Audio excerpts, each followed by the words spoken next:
इस वीडियो में जो टॉपिक हम डिस्कस करने जा रहे हैं वो है minimum preliminary criteria.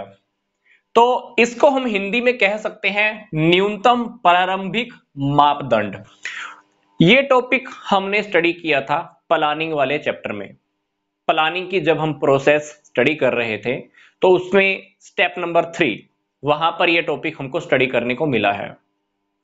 Topic start करने से पहले मैं आपको एक एग्जांपल दे देता हूं। मान लीजिए हमारा एक स्कूल है, हम उस स्कूल में नेक्स्ट ईयर 200 ऐसे बच्चों को सिलेक्ट करना चाहते हैं एडमिशन के लिए जिनके नंबर कम से कम 80% होंगे। तो मैंने एक क्राइटेरिया फिक्स कर दिया कि मैं सिर्फ 200 बच्चों का सिलेक्शन करूंगा, वो भी जिनके नंबर कम से कम 80% होंगे।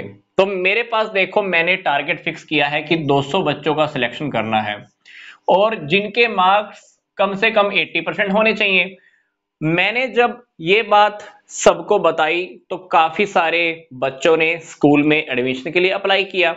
मेरे पास एप्लीकेशन आ गई मान लो 2000, पर 2000 में से मुझे 1200 एप्लीकेशन रिजेक्ट करनी पड़ी क्योंकि वो बच्चे 80% को कंप्लीट नहीं करते थे। मतलब वो बच्चे 80% वाले क्राइटेरिया पे खरे नहीं उतरे। अब बाकी बच्चे कितने रह गए? 800। अब 800 बच्चे ऐसे हैं जिनके नंबर 80% हैं या उससे ज्यादा हैं। पर सोचकर देखो मुझे इनमें से कितने बच्चों का सिलेक्शन करना है? सिर्फ 200। अगर मैं 80% वाला क्राइटेरिया फिक्स ना करता तो मुझे 2000 बच्चों में से सिलेक्ट करके 200 बच्चों का सिलेक्शन करना होता। यह काम मेरे लिए और भी टिपिकल था। पर यहां पर क्या हुआ, मैंने स्टार्टिंग में ही एक क्राइटेरिया फिक्स कर दिया कि मैं सिर्फ 80% या उससे ज्यादा नंबर वाले बच्चों को ही सिलेक्ट करूंगा। तो जब 2000 एप्लीकेशंस मेरे सामने आई हैं तो मैं उसमें से 1200 एप्लीकेशन को तो तुरंत रिजेक्ट कर दूंगा क्योंकि जो क्राइटेरिया मैंने फिक्स किया है वो उसको कंप्लीट ही नहीं करते। बाकी के रह गए 800 बच्चे। अब जो मुझे एनालिसिस करना है, अब मुझे जो डीप स्टडी करनी है, मैं सिर्फ 800 बच्चों पे करूंगा। 800 बच्चों के ऊपर अब मुझे काम करना और भी ज्यादा आसान लगेगा बजाय कि 2000 बच्चों पे काम करना पड़ता जब मैंने क्राइटेरिया 80% वाला अगर फिक्स ना किया होता। बात मैं आपको फिर से रिपीट कर रहा हूं, ध्यान से सुनिएगा। अगर मैं ये 80% वाला क्राइटेरिया फिक्स ना करता तो मेरे को 2000 बच्चों में से 200 बच्चों का सिलेक्शन करना होता और भी ज्यादा दिमाग खर्च होता, टाइम मेरा ज्यादा लगने वाला था। पर मैंने यहां पर अपने टाइम को, दिमाग को सेव कर लिया क्योंकि मैंने स्टार्टिंग में ही एक क्राइटेरिया फिक्स कर दिया। इससे क्या हुआ, 1200 एप्लीकेशन रिजेक्ट हो गई। 800 एप्लीकेशन में से भी मैं अब देख लूंगा कि कौन से बच्चे ऐसे हैं जिनको मैं सिलेक्ट करूंगा। मतलब 800 बच्चों में से 200 बच्चों को सिलेक्ट करने का काम आसान हो जाएगा बजाय 2000 में से 200 को सर्च करता। यही बात अब हम बिजनेस स्टडीज के लेवल पे कर लेते हैं। बिजनेस के अंदर क्या होता है, हम जब कोई ऑब्जेक्टिव के लिए काम करना स्टार्ट करते हैं, हमारा जो ऑब्जेक्टिव होता है उसको कंप्लीट करने के लिए हमारे सामने काफी सारे ऑल्टरनेटिव्स होते हैं। अब ऑल्टरनेटिव्स को सर्च करना कुछ मुश्किल काम नहीं है। मुश्किल क्या है, हम उसकी लिस्ट को छोटा करें। जो काम मैंने यहां पे किया, बच्चों से एप्लीकेशन मंगवाना मुश्किल नहीं था। मुश्किल क्या था, ये लिस्ट को छोटी करना। तो यहां पर यही बात हमको समझाई जा रही है कि ऑल्टरनेटिव्स को सर्च करना मुश्किल नहीं है, ऑल्टरनेटिव्स की लिस्ट छोटी होना बहुत जरूरी है। क्योंकि अगर लिस्ट ऑल्टरनेटिव्स की छोटी रहेगी तो मैं उन छोटी सी लिस्ट के ऊपर बहुत आसानी से डीप स्टडी कर सकता हूं।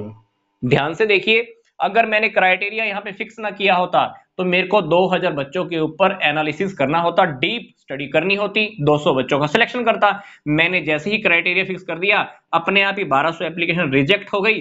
800 एप्लीकेशंस में से मैं 200 बच्चों का सिलेक्शन अब आसानी से कर लूंगा। मतलब यहां पर मैंने लिस्ट अपनी छोटी कर दी। यही बात हमको यही कही जा रही है कि हमारे पास ऑल्टरनेटिव्स की लिस्ट छोटी होनी चाहिए ताकि उन्हीं उसके ऊपर स्टडी करना हमारा आसान हो सके। तो लिस्ट छोटी कैसे हो, इसके लिए जैसे हमने यहाँ पे 80% का क्राइटेरिया फिक्स कर दिया था, वही क्राइटेरिया, इसी तरह का क्राइटेरिया हमको बिजनेस में भी फिक्स करना होता है, जिसको हम एमपीसी या जो टॉपिक मैंने ऊपर लिखा था इसके नेम से भी जानते हैं। जब हम क्राइटेरिया फिक्स कर देते हैं तो हमारे सामने अब जब बहुत सारे ऑल्टरनेटिव आएंगे तो उसमें से उन ऑल्टरनेटिव को मैं स्टार्टिंग से ही हटा दूंगा जो मेरे मिनिमम क्राइटेरिया के मापदंड को पूरा नहीं करते होंगे। यहां पर 80% से कम नंबर लेने वाले बच्चों की एप्लीकेशन को मैंने स्टार्टिंग से ही हटा दिया है। वही बात मैं बिजनेस में कर रहा हूं। क्राइटेरिया फिक्स करने से अगर आप जब ऑल्टरनेट सर्च करोगे तो उन ऑल्टरनेटिव्स को आप स्टार्टिंग से ही हटा दोगे जो हमारे मापदंड को, जो हमारे क्राइटेरिया को कंप्लीट नहीं करते होंगे। फॉर एग्जाम्पल बिजनेस की अगर मैं एग्जांपल लूं, मान लो आपको मिनिमम इन्वेस्टमेंट चाहिए बिजनेस में करने के लिए 1 करोड़। कितनी इन्वेस्टमेंट चाहिए? मिनिमम 1 करोड़। अगर आपके सामने अब ऐसे ऐसे ऑप्शन आए जो 1 करोड़ से कम वाले होंगे तो आप उन ऑप्शंस को स्टार्टिंग में ही हटा दोगे। कौन से ऑप्शन रखोगे? जो 1 करोड़ या 1 करोड़ से ज्यादा होंगे।